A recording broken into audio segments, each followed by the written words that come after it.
కొనసాగిస్తున్న విద్యాశాఖ నీ దగ్గర పెట్టుకున్నందుకు సిగ్గుపడాలని చెప్తా ఉన్నా. ఇక తెల్లారు లేస్తే ఇప్పుడు కొత్త దుకాణం కొత్త డేరా తెరిచేగా ఒక ఆమె free education KG to PG ఊరి అమ్మ ఈ 10 ఏళ్ళు లేటు పోతివి తల్లి, నువ్వు ఈ 10 ఏళ్ళు లేటు పోతివి. ఓ అమ్మా ఏం చెప్పిండు గతంలో కేసీఆర్ గారు, రిక్షా వాడి కొడుకైనా కేసీఆర్ మనవడైనా ఒకటే బండిలో ఒకటే బెంచ్ మీద కూర్చొని చదువుకోవాలని చెప్పిండా లేదా? చెప్పిండా? మరి మన మనవడేమో మధ్యాహ్న భోజనం కాడ బొచ్చ పట్టుకొని అన్నమని అడుక్కుంటా ఉంటే, ఆయన మనవడేమో అమెరికాలో తిరుగుతా ఉంటే ఎక్కడ ఈక్వాలిటీ వచ్చింది? హరీష్ రావు పిల్లలు సింగపూర్ లో ఎందుకు చదివినారు? నీ పిల్లలు ఆక్రిడ్జ్ లో ఎందుకు చదువుతా ఉన్నారు? మా పిల్లలు ఎందుకు సర్కారు బడుల చెట్ల కింద కూర్చొని చదువుతా ఉన్నారు? నేను అడుగుతా ఉన్నా, ఇదేనా ఈక్వాలిటీ? ఇదేనా? మా బిడ్డలు కూడా గొప్ప చదువు చదవాలి, మా బిడ్డలకు కూడా ఫెసిలిటీస్ ఉండాలి.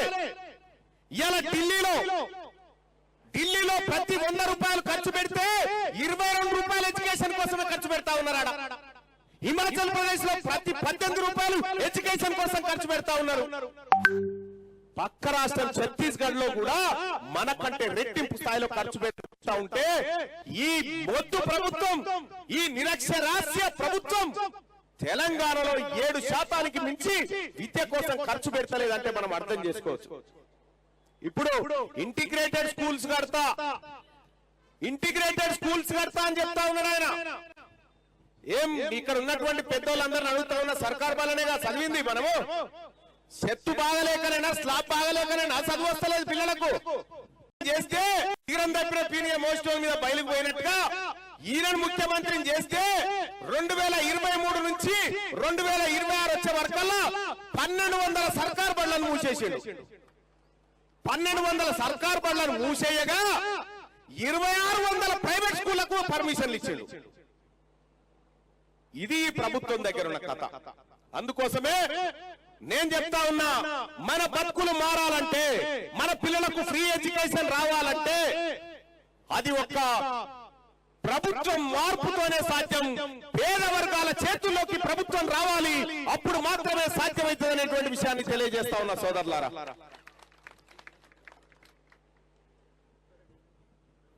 ఇప్పుడు మల్లారెడ్డి గారు చెప్తాడా లేచి అసెంబ్లీలో రైట్ టు ఎడ్యుకేషన్ అమలు చేయాలని చెప్తాడా?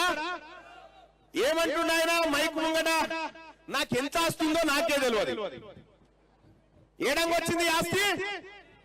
మన పిల్లల రక్తం దాగితే వచ్చింది. నాకు బ్యాంకు బ్యాలెన్స్ ఎంత ఉంటుందో తెలియదు అంటుండు కదా మల్లారెడ్డి. ఎక్కడి బ్యాంకు బ్యాలెన్స్ తెలియనంత పైసలు మీ దగ్గరే కదా. మరి నిజంగా విద్య వ్యాపారం కాదు, సేవనే అయితే ఆయన దగ్గర పైసలు ఎట్లా పోయినాయి? పోదు కదా. అందుకోసం చెప్తా ఉన్నా, రైట్ టు ఎడ్యుకేషన్ అనేది ఈ తెలంగాణ రాష్ట్రంలో తక్షణం ఇంప్లిమెంట్ చేయాలి. పక్కనున్న తమిళనాడులో ఇంప్లిమెంట్ చేస్తావు, కేరళలో ఇంప్లిమెంట్ చేస్తావు, పక్కనున్న 9 రాష్ట్రాలు చుట్టుముట్టి ఇంప్లిమెంట్ చేస్తే సిగ్గుపడాలి రేవంత్ రెడ్డి గారు. తెలంగాణ రాష్ట్రంలో రైట్ టు ఎడ్యుకేషన్ యాక్టులు, ఫీ రెగ్యులేషన్ కమిటీని నువ్వు నియమించకుండా ప్రభుత్వం కొనసాగిస్తున్న విద్యాశాఖ నీ దగ్గర పెట్టుకున్నందుకు సిగ్గుపడాలని చెప్తా ఉన్నా. ఇక తెల్లారు లేస్తే ఇప్పుడు కొత్త దుకాణం కొత్త డేరా తెరిచేగా ఒక ఆమె free education KG to PG ఊరి అమ్మ ఈ 10 ఏళ్ళు లేటు పోతివి తల్లి, నువ్వు ఈ 10 ఏళ్ళు లేటు పోతివి. ఓ అమ్మా ఏం చెప్పిండు గతంలో కేసీఆర్ గారు, రిక్షా వాడి కొడుకైనా కేసీఆర్ మనవడైనా ఒకటే బండిలో ఒకటే బెంచ్ మీద కూర్చొని చదువుకోవాలని చెప్పిండా లేదా? చెప్పిండా? మరి మన మనవడేమో మధ్యాహ్న భోజనం కాడ బొచ్చ పట్టుకొని అన్నమని అడుక్కుంటా ఉంటే, ఆయన మనవడేమో అమెరికాలో తిరుగుతా ఉంటే ఎక్కడ ఈక్వాలిటీ వచ్చింది? హరీష్ రావు పిల్లలు సింగపూర్ లో ఎందుకు చదివినారు? నీ పిల్లలు ఆక్రిడ్జ్ లో ఎందుకు చదువుతా ఉన్నారు? మా పిల్లలు ఎందుకు సర్కారు బడుల చెట్ల కింద కూర్చొని చదువుతా ఉన్నారు? నేను అడుగుతా ఉన్నా, ఇదేనా ఈక్వాలిటీ? ఇదేనా? మా బిడ్డలు కూడా గొప్ప చదువు చదవాలి, మా బిడ్డలకు కూడా ఫెసిలిటీస్ ఉండాలి. ఇలా ఢిల్లీలో ప్రతి 100 రూపాయలు ఖర్చు పెడితే 22 రూపాయలు ఎడ్యుకేషన్ కోసమే ఖర్చు పెడతా ఉన్నారు. హిమాచల్ ప్రదేశ్ లో ప్రతి 18 రూపాయలు ఎడ్యుకేషన్ కోసం ఖర్చు పెడతా ఉన్నారు.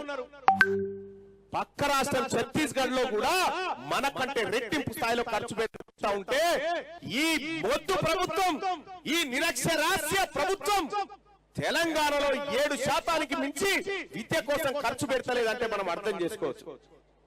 ఇప్పుడు ఇంటిగ్రేటెడ్ స్కూల్స్ కడతా అని చెప్తా ఉన్నారు ఆయన. ఏం ఇక్కడ ఉన్నటువంటి పెద్దోళ్ళందరిని అడుగుతా ఉన్న, సర్కార్ బాలనేగా చదివింది మనము? చెత్తు బాగలేకనైనా, స్లాబ్ బాగలేకనైనా చదువు వస్తలేదు పిల్లలకు.